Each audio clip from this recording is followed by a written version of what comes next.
तो हम लोग सबसे पहले बात करेंगे मैनेजमेंट के साथ। तो व्हाट इज़ मैनेजमेंट? तो management can be defined as a process of getting things done with the aim of achieving goal effectively and efficiently। इस डेफिनेशन में तीन इंपॉर्टेंट टर्म्स हम लोग को समझना है। वो है सबसे पहला कि management is a process. Second, two important terms are effectively and efficiently. तो मैनेजमेंट में ये तीन इंपॉर्टेंट टर्म्स है जो हम लोग को समझना है कि मैनेजमेंट क्या है। तो मैनेजमेंट इज अ प्रोसेस, ठीक है। तो ये क्या प्रोसेस इन्वॉल्व करता है, ठीक है। तो in a management we have to perform a set of functions, और वो फंक्शंस क्या क्या है मैनेजमेंट के? Planning, organising, staffing, directing and controlling, जिसके बारे में हम लोग को आगे भी पढ़ना है।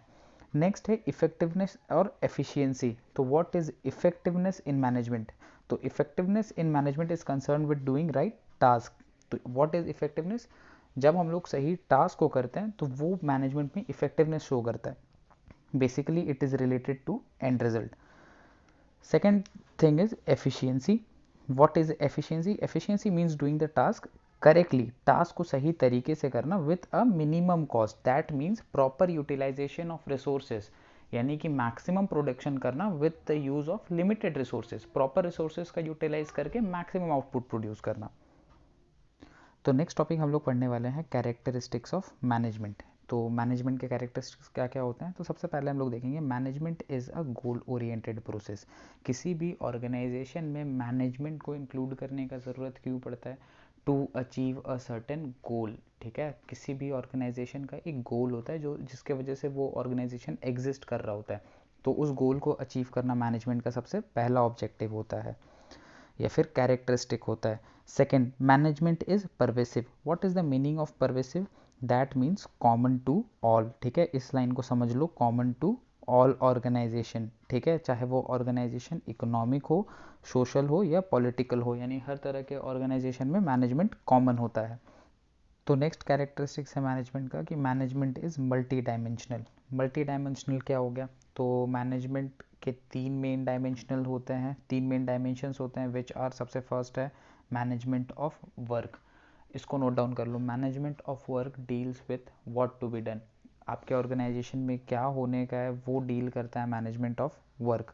सेकेंड है मैनेजमेंट ऑफ पीपल, यानी by whom it is to be done, वो काम कौन करेगा उसके बारे में बात किया जाता है मैनेजमेंट ऑफ पीपल के अंडर पे।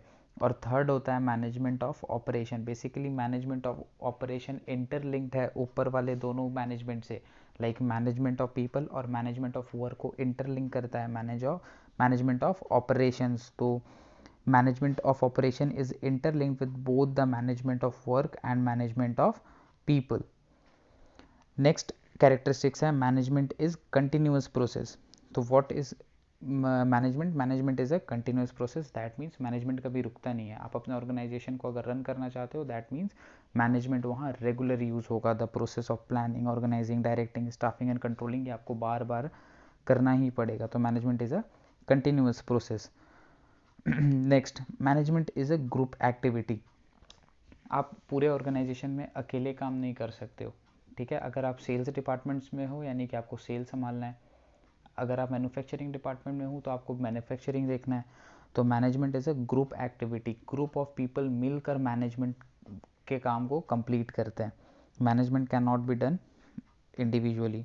Next, management is dynamic function.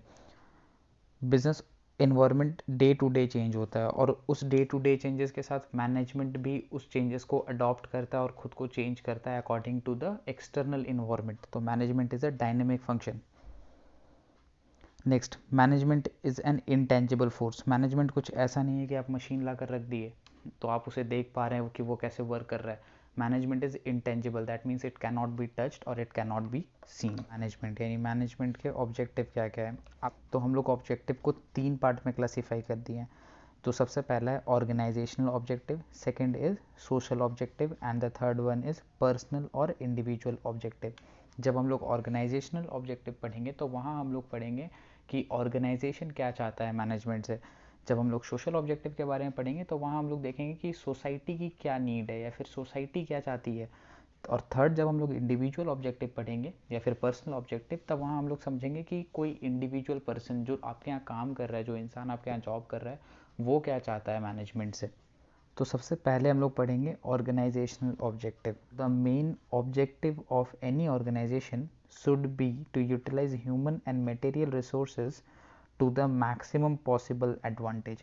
आप अपने फ़ायदे के लिए जितना ज़्यादा से ज़्यादा ह्यूमन रिसोर्सेज और मटेरियल रिसोर्सेज को यूटिलाइज करके जितना ज़्यादा प्रॉफिट जनरेट कर पाओगे, जितना भी इकोनॉमिक ऑब्जेक्टिव आप अपना फुलफिल कर पाओगे, वो सबसे पहला प्राइमरी ऑब्जेक्टिव होता है किसी भी ऑर्गेनाइजेशन का।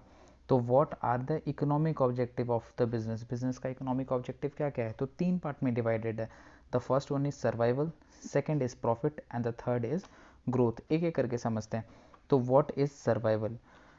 कोई भी बिजनेस में कंपटीशन बहुत ज़्यादा होता है, उस कंपटीशन में, उस इन्वायरमेंट में एग्जिस्ट करना सबसे पहला ऑब्जेक्टिव तो यही हो गया। सेकंड, सिर्फ सर्वाइवल ज़रूरी नहीं है। बिजनेस को क्यों इस्टेब्लिश किया गया, क्यों लगाया गया है भाई? क्योंकि आप प्रॉफिट जनरेट कर पाओ। तो ऑर्गेनाइजेशन का दूसरा ऑब्जेक्टिव क्या हो जाता है मैनेजमेंट को लेकर? प्रॉफिट जनरेट करना। नेक्स्ट है ग्रोथ। तो किसी भी बिजनेस में हम लोग को रुकना नहीं है, हम लोग को काम करते जाना है और बढ़ते भी जाना है। तो लॉन्ग रन में एग्जिस्ट करना और बिजनेस को ग्रो करना, ये तीसरा ऑर्गेनाइजेशनल ऑब्जेक्टिव होता है।